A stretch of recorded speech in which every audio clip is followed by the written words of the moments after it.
ത്രിശങ്കു സ്വർഗമെന്നും ഞാനിപ്പോൾ തൃശങ്കുവിലാണ് എന്നൊക്കെ നമ്മൾ പലപ്പോഴും കേൾക്കുകയും പറയുകയും ചെയ്തിട്ടുണ്ട്. എന്നാൽ ആരാണ് തൃശങ്കു? എന്താണ് ഈ തൃശങ്കു സ്വർഗം? വാൽമീകി രാമായണത്തിൽ ബാലകാണ്ഡത്തിലാണ് തൃശങ്കുവിനെ പറ്റി പരാമർശിക്കുന്നത്. സത്യവ്രതൻ എന്നൊരു ദുർമാർഗിയായ രാജകുമാരനായിരുന്നു തൃശങ്കു എന്ന് പൊതുവെ കഥയുണ്ട്. എന്നാൽ കവി വാൽമീകി തൃശങ്കുവിനെ പറ്റി വിവരിച്ചിരിക്കുന്ന കഥ അങ്ങനെയാണ്.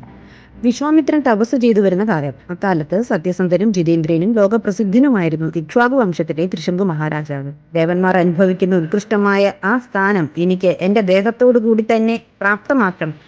അതിനുള്ള വഴിയായി ഒരു യാഗം ചെയ്യണമെന്ന് തൃശങ്കു തീരുമാനിക്കുകയായി. ഇതിനായി ഇക്ഷ്വാകു വംശത്തിന്റെ കുലഗുരുവായ വസിഷ്ഠനെ അദ്ദേഹം സമീപിച്ചു.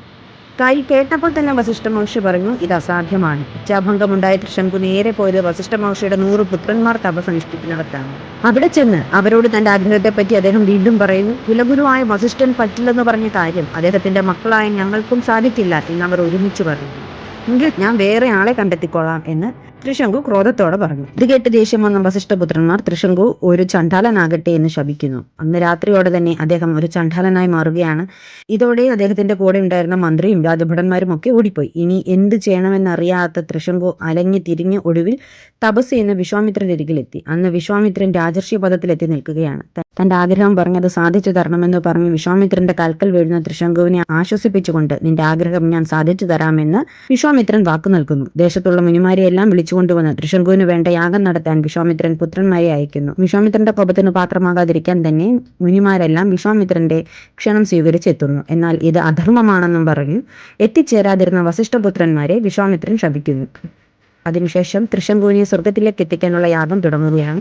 എന്നാൽ യാഗത്തിന്റെ ഹവിർഭാഗം സ്വീകരിക്കാൻ ദേവന്മാരാരും തന്നെ എത്തിയില്ല. ഇതിൽ കുപിതനായ വിശ്വാമിത്രൻ യാഗത്തിന് ഉപയോഗിക്കുന്ന സ്രുവം കയ്യിലെടുത്തുകൊണ്ട് പറഞ്ഞു, എന്റെ തപസ്സിന്റെ മഹത്വം അല്പമെങ്കിലും ബാക്കിയുണ്ടെങ്കിൽ ഈ തൃശങ്കു സ്വദേഹത്തോടെ ഇപ്പോൾ തന്നെ സ്വർഗത്തിലെത്തട്ടെ. അത്ഭുതമെന്ന് പറയട്ടെ. ഏവരും നോക്കി നിൽക്കെ തൃശങ്കു ഉയർന്ന് സ്വർഗത്തിൽ എത്തിച്ചേർന്നു. എന്നാൽ ആചാര്യന്റെ വാക്ക് ലംഘിച്ച തൃശങ്കുവിന് ദേവലോകത്ത് സ്ഥാനം നൽകാനാകില്ല എന്നും പറഞ്ഞ് ദേവന്മാരെല്ലാം ചേർന്ന് തൃശങ്കുവിനെ അവിടെ നിന്നും ഭൂമിയിലേക്ക് തള്ളി.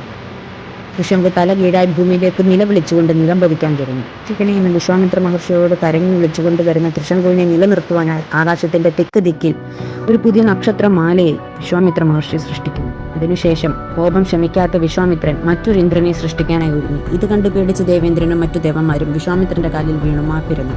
ഗുരുശാപമേറ്റ തൃശങ്കുവിന് സ്വർഗത്തിൽ സ്ഥാനം നൽകാൻ കഴിയില്ലെന്ന കാര്യം അവർ വിശ്വാമിത്രനെ അറിയിച്ചു. എന്നാലും കൊടുത്ത വാക്കു പാലിക്കാതെ ഇരിക്കാൻ എനിക്ക് നിർവാഹമില്ല എന്ന് പറഞ്ഞുകൊണ്ട് വിശ്വാമിത്രൻ താൻ സൃഷ്ടിച്ച നക്ഷത്ര സമൂഹം എന്നും അവിടെ തന്നെ നിലനിൽക്കണമെന്ന് അരുളി ചെയ്യുന്നു. വിശ്വാമിത്രൻ സൃഷ്ടിച്ച നക്ഷത്ര സമൂഹം ആകാശത്തിൽ പ്രത്യേകമായി വിളങ്ങുമെന്നും തൃശങ്കു എക്കാലവും അങ്ങനെ തല കീഴായി തന്നെ നിലകൊള്ളുമെന്നും ദേവന്മാർ ഉറപ്പു നൽകി. ആകാശത്തിന്റെ ദക്ഷിണഗോളത്തിൽ അനിഴം നക്ഷത്രത്തിന് തെക്കു പടിഞ്ഞാറ് ഒരു പുരുഷന്റെ ആകൃതിയിൽ 4 നക്ഷത്രങ്ങൾ ചേർന്ന് സദേൺ ക്രോസ് എന്നറിയപ്പെടുന്നതും അതിനോട് ചേർന്ന് മുകളിലായി അല്പം വിസ്താരത്തിൽ 2 നക്ഷത്രങ്ങളും ചേർന്ന് അങ്ങനെ മൊത്തം 6 നക്ഷത്രങ്ങൾ അടങ്ങുന്നതാണ് തൃശങ്കു. നമ്മളൊക്കെ പറയാറുള്ള തൃശങ്കു സ്വർഗം. ഇത് കണ്ടാൽ കാൽ രണ്ടും മുകളിലേക്ക് തല കീഴാൻ നിൽക്കുന്ന ഒരു മനുഷ്യന്റെ ആകൃതി പോലെ തോന്നും. ഭൂമിയിലും സ്വർഗത്തിലുമല്ലാത്ത ഈ അവസ്ഥയെ തൃശങ്കു സ്വർഗം എന്നും അവസ്ഥ അനുഭവിക്കുന്നവരെ തൃശങ്കുവിന്റെ അവസ്ഥ എന്നും പറയുന്നുണ്ട്. വിശ്വാമിത്രന്റെ ആശീർവാദവും ദേവന്മാരുടെ അനുഗ്രഹപ്രകാരവും ഈ നക്ഷത്ര സമൂഹം ശാശ്വതമായി നിലകൊള്ളുന്നു. അടുത്ത് പ്രഭയുള്ള നക്ഷത്രമായി വിശ്വാമിത്രൻ ചെയ്യും.